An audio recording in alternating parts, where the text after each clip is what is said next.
Saya pernah dicium sama orang miskin yang akut miskin betul. Itu tak ajarin Anda ini lebih hebat ketimbang orang-orang kaya. Misalnya gini, misalnya ada komunitas rektor atau kiai besar. Saya ini kata orang banyak termasuk kiai besar. Mungkin kalau pinjam uang itu karena mau beli mobil, aksesoris mobil, karena kita kiai top atau rektor atau orang-orang top. Kalau sesama orang miskin itu pinjem-pinjemannya itu urusan beras, itu urusan nyawa. Keren mana? Nyelamatkan nyawa sama aksesoris mobil. Nyawa. Jadi pahala kamu pasti lebih besar itu. Itu senengnya jadi orang miskin terus keterusan sampai sekarang. Itu. Lo coba kalau menteri sama menteri, rektor sama rektor, kira-kira pinjamannya apa Pak Arso? Kan kalau mau beli mobil atau mau umroh VIP, pokoknya yang keren-keren. Kalau orang miskin pinjam karena apa? Makan kan? Beras kan? Makanya kalau yang sedang miskin monggo lah kalau ingin teruskan. Maksud saya Islam tuh seenak itu. Islam tuh segampang itu. Sudahlah yang sedang miskin ya keren. Karena sekali sosial tuh urusannya apa? Nyawa. Tapi kalau miskin semua ya Indonesia bisa tutup kan. Ya sudah yang kaya-kaya itu saya mengatakan Indonesia karena bayar pajak yang menjadikan Indonesia berjalan. Tapi ya dipakai yang benar. Nah, begitu seterusnya. Ada kiai miskin cerita ke kita. Terus enak jenengan alim, terus punya santri banyak, bisa ngajar di mana-mana. Saya bilang, hebat kamu. Dia hidup di daerah tertinggal. Itu yang diajarkan kan hanya tauhid. Kan nggak mungkin desa tertinggal baca fikih perbandingan madhab. Kan nggak mungkin. Kalau yang kayak Pak Fajar, Pak Sadali kan nggak mungkin. Fikih perbandingan apa? Madhab. Menyorot madhab dunia. Kayak angka itu kan nggak benar. Tapi pertanyaannya, yang menyelamatkan masuk surga itu tauhid apa perbandingan madhab? Tauhid. Ini hanya mengajarkan fardu kifayah sunat-sunat. Ini Anda mengajarkan fardu ain. Surganya dulu kamu. Oh terus senangnya jadi kayak gitu. Karena yang diajarkan apa? Tauhid. Sementara kita yang gaya-gaya ini ajarkan perbandingan apa? Madhab, studi banding ke Al-Azhar kemana-mana. Ini enggak tauhid. Dari orang nyembah pohon jadi nyembah Allah Ta'ala. Keren enggak? Keren. Jadi terus kiai desa sama saya senangnya bukan karena tak bela. Tapi ada yang agak kurang ajar tanya saya. Kalau itu hebat kenapa Gus gak mau jadi kiai desa? Waduh. Wah ya repot kalau pertanyaan. Terus tak jawab, kalau saya jadi kiai desa, kamu ngangsu ilmu dari mana coba? Ya dari jenengan. Ya kalau sama gobloknya ada bisa. Ya sudah Gus aja yang jadi kiai besar saja. Maksud saya, ya sudahlah kita begini seperti yang saya ajarkan di sini, saya sarankan supaya orang itu tahu. Nah, ini namanya diroyah, apa? Makanya kata Imam Ghazali itu kalau kamu ingin sopan gampang melihat anak kecil, gua aqallu minni dzamban, dia dosanya lebih kecil. Karena masih kecil kan, tentu secara dosa enggak banyak. Kalau melihat orang yang tua, gua aktsaru minni ibadatan, dia tentu ibadahnya lebih banyak karena umurnya lebih banyak. Sehingga terus semua orang lain tuh di depan kita itu hebat. Ya semua orang lain sama misalnya Pak ini rektor, apa Fathul Wahid rektor, tanggung jawabnya lebih banyak, berarti pahalanya lebih banyak. Tapi sama, ketika melihat Nyon Sewu melihat pegawainya yang secara lahir di bawahnya, ini tanggung jawabnya nggak banyak, pasti salahnya juga enggak. Itu yang diajarkan Rasulullah SAW, sehingga enak. Tapi kalau kita melihat orang lain selalu salahnya, itu pecundang. Allah saja tidak seperti itu kan, amal baik ya ada khairan, amal buruk ya ada saron, semuanya dilihat oleh Allah Subhanahu wa Ta'ala. Saya itu punya teman Gus, agak beling, agak seenaknya. Dulu miskin. Wah itu seenaknya betul. Kayak kenal Tuhan sudah.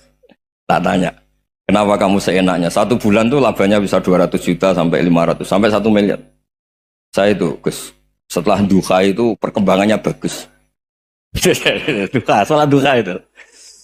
Saya pernah miskin, kan kata apa? Ingkana rizki fisama, wa ingkana qalilan, ya kalau fisama fa'anzilhu, terus wa ingkana qalilan fakasirhu, kalau sedikit perbanyak. Ini trennya sudah benar semua.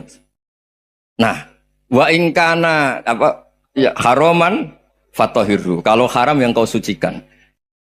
Makanya saya seenaknya, kalau qalilan sudah fakasiru, paling trennya yang enggak benar juga fatahirhu, kata Mas.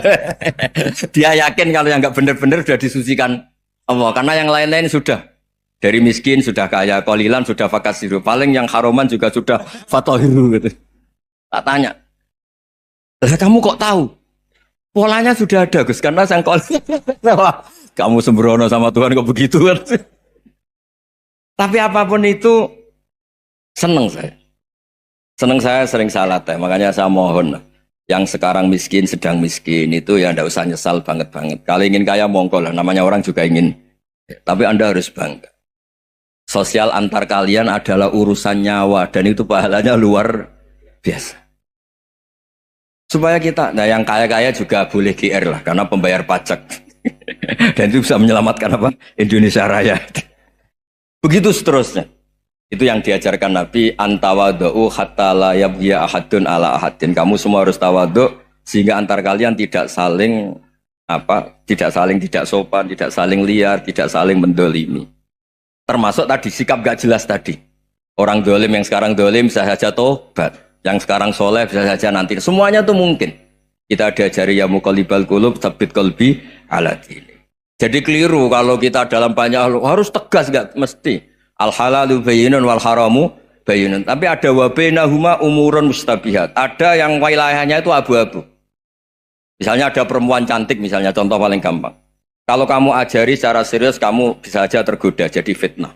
Tapi kalau orang soleh gak berani ngajarin, kemudian digunakan orang fasik, malah menjadi orang nakal, kita juga tanggung jawab. Kamu mau tegas gimana? Wilayahnya sama-sama mungkin.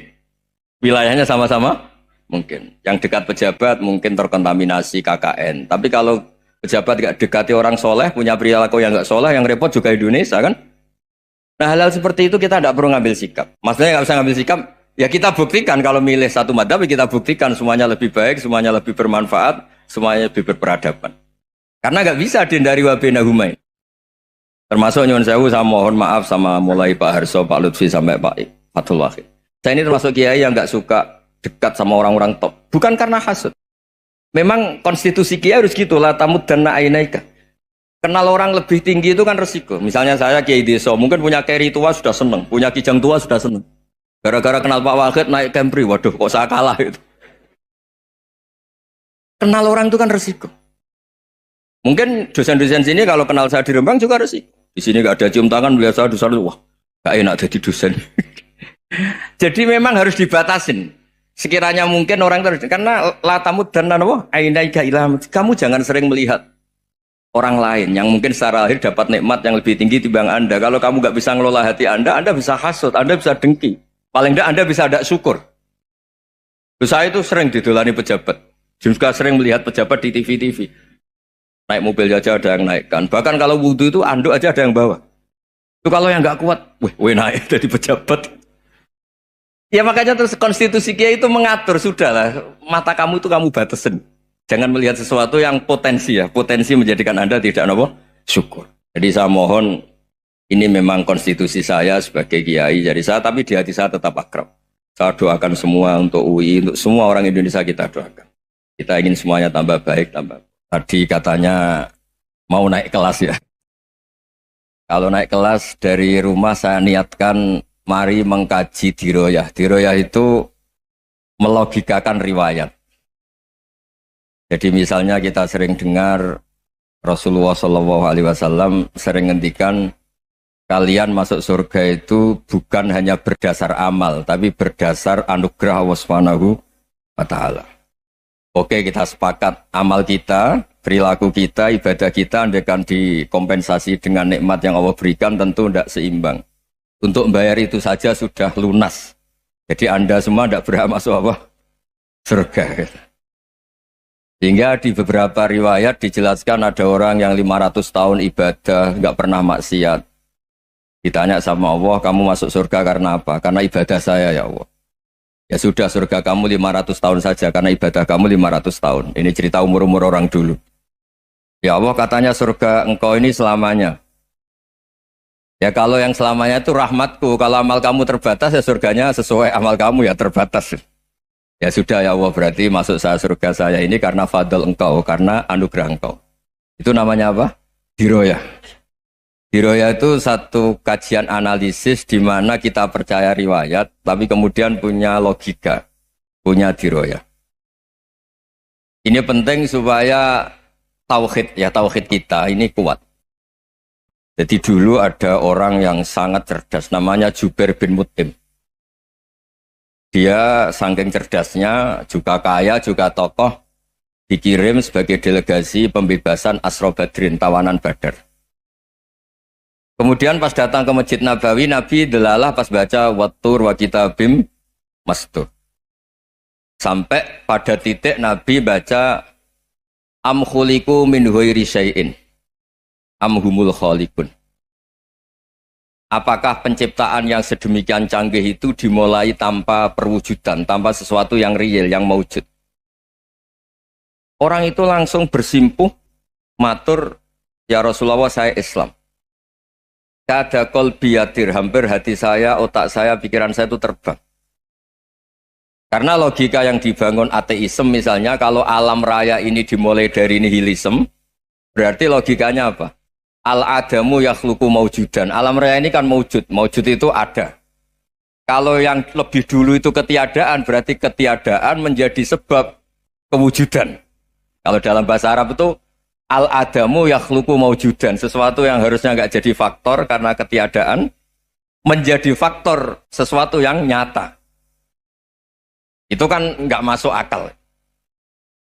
Ya, kalau alam raya ini ada al-adam sing yasbiku maujudan, berarti alam raya ini al-adamu yakhluqu maujudan, suatu yang tidak ada menciptakan yang ada. Dengan logika itu terus kita ngaji, diajari sama guru-guru kita, sifat dasar Allah itu maujud. Wallahu maujudun qadimun. Terus masuk. Yang harus distatuskan pertama dari Allah itu apa? Maujud, wujud. Karena dengan wujud ini layak menjadi penyebab adanya alam raya ini. Sehingga ketika kita menolak faham nihilisme atau ateisme, faham tanpa Tuhan, tanpa pencipta awal, kita punya diroyah. Bahwa tidak mungkin ketiadaan ini menjadi sebab perwujudan alam raya.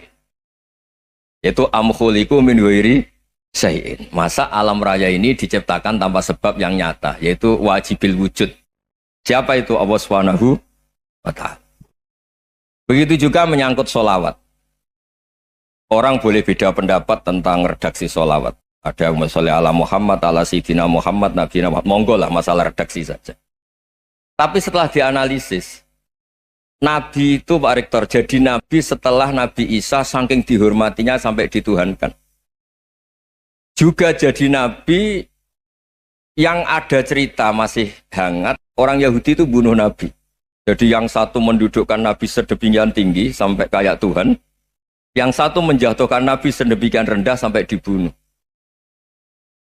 Kayak apa susahnya jadi Nabi Muhammad SAW. Kemudian dengan gampang Hadaddin agama ini bikin syariat yang bernama sholawat. Redaksinya monggo lah sesuai tradisi masing-masing. Allahumma sholli ala Muhammad, Allahumma sholli ala Sayyidina Muhammad, ala Nabiyina Muhammad, monggo lah. Tapi yang jelas redaksi ini kalau didiroyah dikaji, Allahumma itu Tuhan, Tuhan itu pemberi. Wa Muhammadun wa in jalla qadruh abdun min ibadi. Muhammad apapun tinggi derajatnya tetap berstatus hamba. Sehingga agama ini terjaga oleh syihotus sholawat. Agama ini terjaga oleh redaksi sholawat. Yaitu Allah tetap pemberi sebagai Tuhan yang enggak tersaingi, la syarikalah. Rasulullah Muhammad wa in jalla qadruh. Apapun prestasinya, bisa mi'raj, bisa apa saja, tetap seorang hamba yang butuh muhtajun ila rahmatih. Jika redaksi Allahumma sholli ala Muhammad ini mengukuhkan yang Tuhan tetap Tuhan, hamba pilihan tetap hamba pilihan. Tentu dengan redaksi ini kemudian kita mendudukkan Nabi benar-benar posisi terhormat. Yaitu orang yang paling berhak dapat askat tahiyat, mendapat penghormatan Allah paling tinggi, yaitu Rasulullah Muhammad SAW. Dan itu diulang-ulang oleh Allah. Subhanalladzi asra bi'abdi. Status hamba ini diulang-ulang. Lagi-lagi ini bernama diroyah. Bernama apa? Contoh ketiga misalnya fihi ayatum bayinatum maqamu Ibrahim. Dulu orang Yahudi itu ada diskusi masif. Syaratnya Nabi itu mbah-mbahnya harus Nabi. Harus keturunan Nabi. Kemudian semua Nabi rata-rata di Palestina, di Syam. Lalu Muhammadnya asal-usulnya dari mana? Tahu-tahu orang Arab kok Nabi. Padahal orang Arab itu dulu jahiliyah. Walhasil terus diceritakan bukti Muhammad ini turunan Ibrahim adalah ada jejak kaki Nabi Ibrahim di dekat apa? Ka'bah. Fihi ayatum bayyinatum maqamu Ibrahim. Kalau Nabi Ibrahim pernah di Mekah, artinya beliau pernah meninggalkan turunan yang di Mekah. Yaitu bernama Nabiuna Muhammadun sallallahu alaihi wasallam. Itu disebut fihi ayatum bayyinatum maqamu Ibrahim. Nah, itu namanya diroyah. Diroyah itu satu perilaku keseharian kita beragama, kemudian tahu logikanya. Yang keempat misalnya, mangkana yu'minu billahi wal yaumil akhir falyukrim apa? Jaro. Orang yang iman karena Allah dan Rasul, maka memuliakan tetangganya. Andaikan pakai hukum sosial, tentu kalau tetangga kita baik, kita baik. Kalau kurang baik, kok kurang penggawean kan gitu. Tapi dulu itu pernah ada seorang ulama itu dibully ya, dikerjain sama anak muda tetangganya. Pak Kiai datang ke rumah saya, orang ini datang. Kemudian setelah di rumahnya, saya tidak jadi butuh sama Pak Kiai, silahkan pulang. Itu Kiainya senyum menikmati. Dan itu terulang 3 kali. Dibully seperti itu, dikerjain terulang 3 kali. Lalu tetap Kiainya tuh asik, seneng sekali. Lama-lama muda ini tanya, kenapa engkau tidak tersinggung? Padahal saya kerjain sampai 3 kali, tak undang, terus tak suruh pulang, tak undang, tak suruh pulang. Kata Kiai tadi, yang memerintahkan baik sama tetangga itu Allah. Jadi saya nikmati ketika bisa baik sama Anda. Tidak ada urusannya dengan perilaku Anda yang menolak saya. Nah itu terus kita tahu, memang motifnya kita baik sama tetangga karena iman sama Allah dan Rasul, bukan hukum kompensasi sosial. Jadi kalau mau diteruskan Pak Rektor, saya ngajar di sini ya karena perintah Allah itu orang alim harus ngajar, bukan karena perintah Rektor. Kalau diteruskan. Ya saya mohon juga gitu para dosen, para karyawan di sini kalau nggak khianat dengan UI itu karena takut sama Allah, jangan takut sama rektor. Kalau Anda baik juga karena Allah, jangan baik karena apa? Rektor. Bagaimanapun ya semua kita ini makhluk. Makhluk itu la yadurru wa la yanfa. Begitu juga melihat Indonesia. Melihat saya ini kan ikut di UI itu lama sekali ikut sama Profesor Zeni dari Profesor Zeni nulis tafsir. Mungkin Pak Hersoyo tahu banyak, dulu Pak Lutfi ya tahu banyak. Tapi saya memang nggak pernah terbuka karena ya memang nggak ingin sebenarnya. Kondisi ini kondisi darurat. Sehingga saya tahu cara berpikir Profesor Zaini, ya tahu komitmen beliau pada UI. Dan pendiri UI memang ya banyak yang dari tokoh NU, Muhammadiyah, dari tokoh-tokoh ormas yang lain memang didirikan banyak orang. Hingga UI memang nggak milik ormas apa tertentu. Dari satu sisi memang baik, nggak dikuasai ormas tertentu. Tapi nanti kalau keterusan ya nggak berbentuk. Ya sudahlah dikelola saja. Sambil-sambil jelas, sambil-sambil kadang nggak jelas. Yang penting ikhlas tadi. Karena kalau terlalu asobia itu jadi repot. Kita ini yang nekuni fikih itu tahu. Kalau tidak kuno itu madhabnya Hanafi. Kuno itu madhabnya Syafi'i. Tahu-tahu seakan-akan Imam Syafi'i itu NU, Imam Abu Hanifah itu Muhammadiyah. Padahal ini orang-orang yang sebelum NU dan apa? Muhammadiyah. Jadi kalau kita yang nekuni ilmu itu biasa saja dengan perbedaan. Tapi kalau orang-orang yang nggak siap dengan perbedaan itu sampai Allah disifati Ta'ala itu tidak terima. Padahal Ta'ala itu maknanya Maha Luhur, yang Maha Agung. Jadi ada seorang kiai kebetulan pidato pertama Pak Rektor. Assalamualaikum warahmatullahi ta'ala wabarakatuh. Ilmu balik kedua ini nggak terima karena itu dianggap bid'ah ada Ta'ala. Hanya dia bilang Assalamualaikum warahmatullahi ta'ala wabarakatuh. Itu saking asobiahnya itu Allah ditambahi Ta'ala itu tidak terima. Padahal Ta'ala itu maknanya Maha Agung. Nah itu kan jadi repot kalau asobiah gitu. Kalau kita ngadepi perbedaan itu biasa saja. Karena kita mungkin bacanya banyak, lihat hal-hal seperti itu ya. Berkohnya nggak jelas itu menjadi orang tuh bijak. Ini sekarang nakal, jangan-jangan nanti jadi orang baik. Yang sekarang baik, jangan-jangan suatu saat jadi tidak baik. Semua orang introspeksi. Nggak ada jaminan kalau kita sekarang baik akan baik terus. Nggak ada jaminan kalau kita sekarang buruk akan buruk terus. Sehingga terus banyak kiai-kiai bijak itu memang lahirnya nggak tegas. Tapi nggak tegas itu yang menjadikan bijak. Karena sama-sama mungkin. Itu yang disebut laisa laka minal amri syai'un aw yatuba alaihim wa yu'adzibum. Itu tidak wilayah kamu. Ketika Allah mengomentari orang munafik juga wa yu'adzibal munafiqina insya'a aw yatub. Bisa saja ada yang disiksa, bisa saja ada yang dikasih tobat. Karena pola yang kita analisis itu semuanya menurut kita. Bukan menurut kemaslahatan orang apa? Banyak.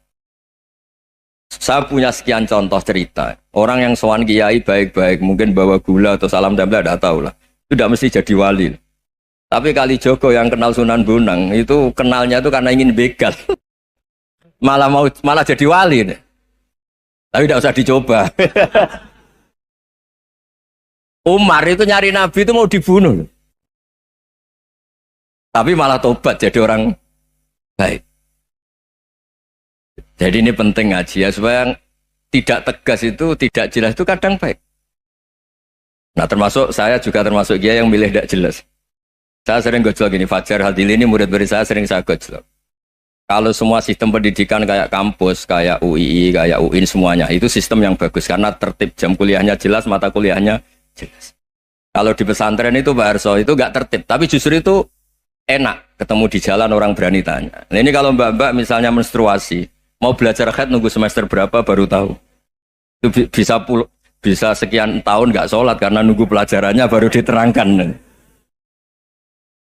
Mau haji juga gitu, nunggu mata pelajaran haji. Kalau nggak jamnya, nggak mau dosennya ngajarin. Ya, kalau kiai kan enggak, ketemu di jalan, tanya, dijawab. Jam berapa juga dijawab. Artinya Indonesia itu berkah, ada sistem kampus yang tertib. Ya semoga termasuk tertib gajinya. Tapi tertib gajinya itu juga sebenarnya rugi. Saya sering ada pegawai negeri Gus, tolong doain saja di PNS, enak aja. Gajinya tetap. Kata saya nggak mau kalau gaji saya tetap. Kok bisa Gus? Enak tiap bulan mesti dapat gaji. Kalau tetap nggak naik-naik kata saya. Kalau kiai gajinya nggak tetap, tapi di atas yang tetap kata saya. Artinya Indonesia itu berkah. Kalau semuanya pakai sistem pendidikan setertib ini, orang mau tanya haid ya nunggu pelajaran haid. Bab haji ya nunggu pelajaran haji. Tapi kalau ketemu kiai itu enggak. Ya semuanya saya pernah di pasar, Gus.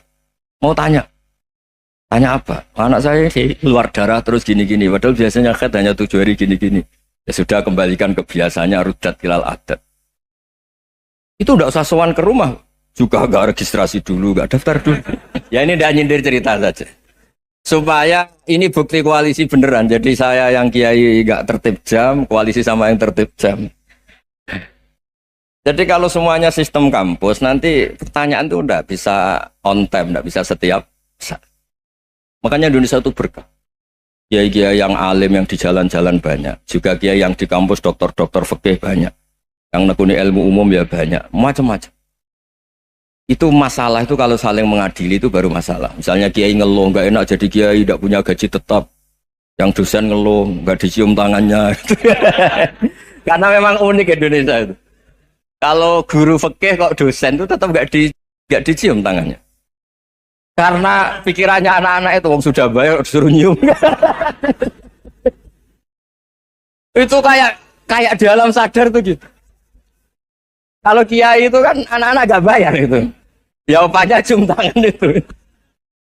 Makanya kalau kiai tidak keramat bisa mati karena cium tangannya doang itu bisa mati itu kiainya.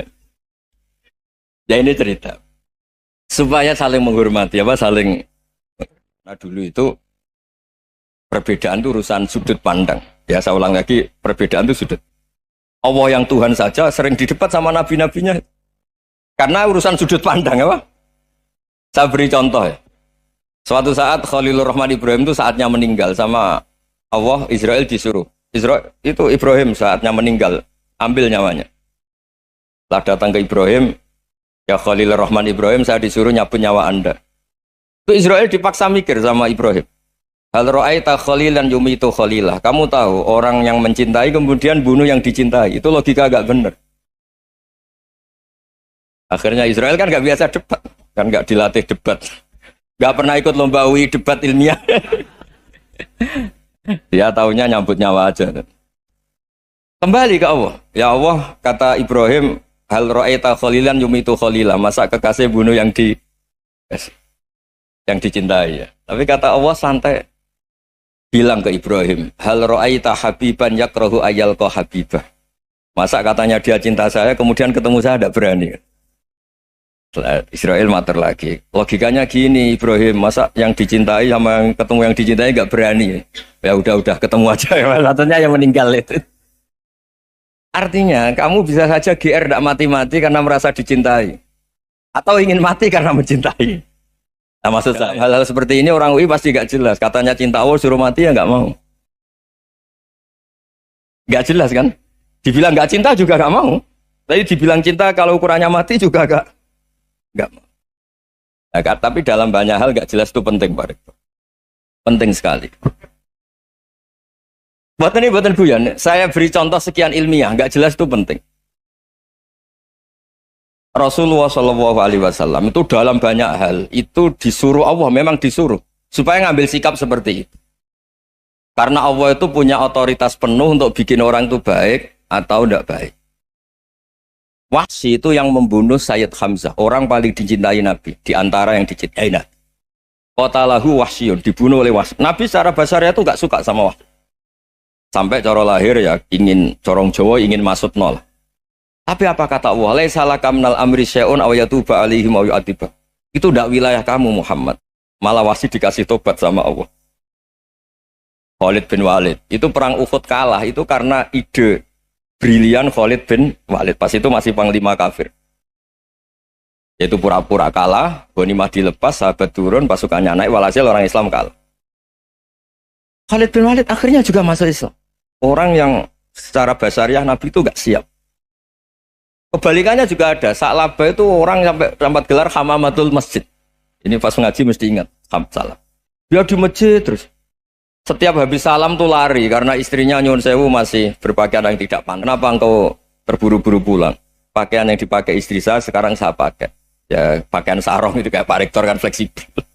Ini khusus mau Ramadan. Tidak akan sarungan terus. Gak usah khawatir. Jadi ini tadi sudah janjian. Saya yang kiai celananan, beliau yang rektor pakai sarung. Jadi, iya.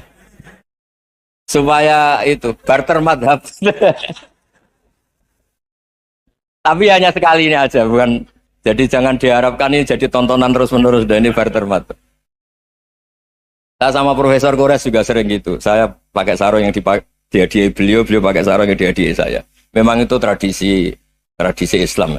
Tahadau tahabu, kamu saling memberi hadiah maka kamu saling mencintai, bukan riswah, bukan riswah. Walhasil terus Sa'labah ini buat saya didoakan Nabi supaya saya kaya, supaya tidak sering ganti-ganti pakaian seperti ini sama istri saya. Jangan-jangan kamu miskin itu lebih baik. Ngotot minta didoakan. Didoain Nabi kaya terus lama-lama ninggal sholat, ninggal jamaah. Itu Allah belum tersinggung. Yang mulai Allah tersinggung itu kan saya sering fatwa di mana-mana, sering memberi saran. Mumpung kamu miskin itu sering sedekah. Karena kalau sudah kaya itu tidak bisa. Saya memberi analogi gini. Kalau saya masih santri miskin, punya uang 100.000, diminta guru saya 50 tak kasihkan. Padahal itu 50%. Punya 2 kambing kurus, diminta guru saya 1 pasti tak kasihkan. Padahal itu 50%. Jadi kalau punya sapi Brahman atau sapi limusin yang harganya itu 100 juta, punya 2, diminta 1 boleh enggak? Tidak boleh. Saya punya motor butut 2, diminta teman saya 1 boleh. Tapi kalau Davidson Harley itu nggak boleh. Itu. Nah, walhasil itu kalau kita miskin, misalnya kita zaman kuliah atau zaman mondok atau zaman apa saja, punya uang 100.000, nartik temannya sampai 50.000 kan biasa. Tapi setelah 1 miliar, berani nggak kamu kasihkan 500 juta? Sama-sama 50%. Enggak kan?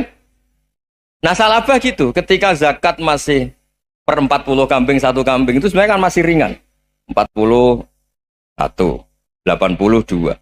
Kambingnya itu sudah mabenal jabalen. Barang dihitung zakat karena sudah ribuan, jumlahnya sampai 400 kambing. Banyak lah pokoknya. Terus kata Sa'labah, ini pemerasan. Karena jumlahnya besar. Allah tersinggung karena nabinya dianggap narik zakat itu dianggap khoros, dianggap pemeras. Allah tersinggung kemudian fa'aqobahum nifakon fi qulubihim ila yaumil. Dia ditegur munafik. Semenjak itu terus tadi kembali gak jelas tadi. Jadi kalau makanya itu pakar-pakar akhlak ya, pakar-pakar etika peradaban. Itu tertampar betul ketika Nabi urusan ilmu itu mengabaikan itu kalau sudah urusan ilmu. Misalnya begini, ada urusan ilmu, ada mbak-mbak cantik atau ibu-ibu cantik. Itu dalam Islam itu diajarkan jangan sopan-sopan banget. Kata Nabi, karena kekuatan ilmu itu di atas kekuatan akhlak, di atas kekuatan adab. Ya nisa an-nabi lastunna ka ahadim minan nisa. Ini taqaituna fala takhdu'na bil qaul. Fa yatma alladzi fi qalbihi maradun. Misalnya ada babak cantik, menarik, kemudian sopan misalnya sama Pak Fajarin sama dosen-dosen. Monggo binara. Wah itu bahaya pikirannya kemana-mana itu. Orang yang imannya pas-pasan, wih berarti mau. Maksud saya kalau cantik, menarik, ketemu di jalan, biarin aja dosennya mau kemana, biarin aja. Gak usah dihormatin. Kalau dihormatin, Pak mau kemana sadereno bisa bahaya. Nah, biarin aja. Kalau tanya, Dek ini alamatnya mana? Cari sendiri Pak. Karena hanya dengan cara itu, si Pak dosen ini gak kepikiran. Gak ada orang suka, orang kedus itu gak akan. Tinggal sudah cantik, sopan. Wah bisa pikirannya macam-macam. Itu ilmu. Fala takhdu'na bil qaul. Kamu jangan terlalu lirih kalau ngomong. Fayat ma'alladzi fi qalbi maradun. Orang yang pikirannya masih kotor pasti berpikir yang negatif. Anda mungkin demi sopan sama dosen Anda. Tapi sejauh mana dosen Anda juga berpikir positif. Itu kan uji iman sama uji nyali. Nah, sama pejabat yang sopan sama kiai mungkin punya Alphard, punya Robicon, punya terus bawa uang banyak. Terus sama kiai cium tangan hormat. Jangan-jangan kiainya yang pikirannya macam-macam. Ini berarti bisa jadi muhibbin potensial misalnya. Nah, saya ini termasuk kiai yang pengagum ilmu. Sehingga saya sama orang yang medit, yang kikir sama saya itu saya senangnya bukan main. Kenapa? Karena kalau orang medit itu gak berhak. Kalau orang lomo 1 juta minta surga, 2 juta ya minta apa? Surga. Gus, salam template 200.000 aja kadang minta surga. Tapi kalau yang kikir-kikir ya sudah salaman tok sudah. Gak minta apa-apa kan dia tahu diri, oh gak bayar kok minta. Maksud saya Islam itu luas, dinikmati saja Pak. Dinikmati saja. Nah itu diroya, maksudnya itu diroya. Diroya itu kamu tahu aturan Islam itu kamu harus yakin khairihi wa syarrihi minallah. Semua itu ujian, tapi kemudian dikaji. Makanya saya ini termasuk pengagum Imam Syafi'i. Imam Syafi'i itu dikasih tahu. Tadi orang yang di depan engkau cium tangan hormat tuh di luar ngomong-ngomong, ngata-ngatain Anda. Imam Syafi'i tertawa-tawa sewenang. Loh, Anda ini dikata-katain di luar kok. Kok tidak kamu anggap munafik malah tertawa. Berarti saya wibawa, di depan saya nggak berani. Dianggap enteng saja. Dibilangin, sebagian orang kampung sini nggak suka sama engkau. Baguslah, tidak akan pinjam uang sama saya. Di mana-mana orang pinjam minta tolong itu karena seneng. Kalau benci kan enggak. Intinya dianggap enteng saja. Yang terjadi di dunia itu semuanya dianggap enteng saja. Man asa ilaika faqat atlakoka. Yang berburuk sama kamu itu membebaskan kamu. Coba kalau akrab, titip. Ya misalnya akrab sama Pak Fajar. Bilangkan ke Pak Rektor, sangkap atau jadi guru tetap atau apa kan ribet. Kalau tidak cocok kan nggak minta apa-apa. Makanya hati-hati Pak Rektor sama yang akrab-akrab itu. Itu dulu saya juga nggak paham. Di antara wasiat Bapak yang sering diulang-ulang tuh itu. Suatu saat kamu jadi kiai, ngelola orang nggak seneng tuh gampang. Sudah, situ orang lain. Tapi kalau ngelola orang orang seneng tuh repot. Mintanya aneh-aneh. 100.000 aja minta surga. Hanya teman tenis saja minta naik jabatan. Intinya itu ya sudahlah dikelola. Yang seneng ya berkah, mungkin teman berjuang, teman diskusi. Yang nggak seneng ya berkah, karena ini tidak minta macam-macam, tidak seneng. Nah itu namanya diroya. Diroya itu satu kajian keilmuan yang menjadikan kita ini nyaman dengan riwayat-riwayat, panduan-panduan dari Rasulullah Shallallahu Alaihi Wasallam kayak tadi. Kenapa sih tentang baik sama tetangga, baik sama tamu? Hitung-hitungannya itu mangkana yu'minu billahi wal yaumil. Ya, ngoten mawon. Assalamualaikum warahmatullahi wabarakatuh.